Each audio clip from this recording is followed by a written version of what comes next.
அனைவருக்கும் வணக்கங்க. Welcome to புஷ்பாவின் சமையல். எல்லோரும் எப்படி இருக்கீங்க? நல்லா இருக்கீங்களா? நாங்களும் நல்லா இருக்கிறோங்க.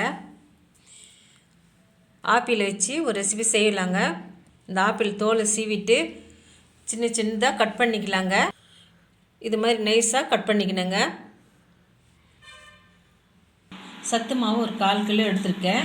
இந்த மாவை கட் பண்ணி வச்சுருக்கிற ஆப்பிளில் இந்த சத்து மாவு போட்டுக்கிறேன். சத்து மாவுலேயும் ஸ்வீட் இருக்கும், ஆப்பிள்லேயும் ஸ்வீட் இருக்கும். அதனால் சர்க்கரை கம்மியாக போட்டுக்கலாங்க. ஒரு 50 கிராம் மட்டும் சர்க்கரை போட்டுக்கிறேன். முந்திரி பருப்பை சின்ன சின்னதாக கட் பண்ணி இந்த மாவில் போட்டுக்கலாம். பால் ஊற்றி இந்தமாரி மாவை பிசைஞ்சிக்கலாங்க. இதுமாரி உருண்டை பண்ணி இப்போ சுட்டு எடுத்துடலாம். வாங்க எப்படி செய்யுதுன்னு பார்க்கலாம்.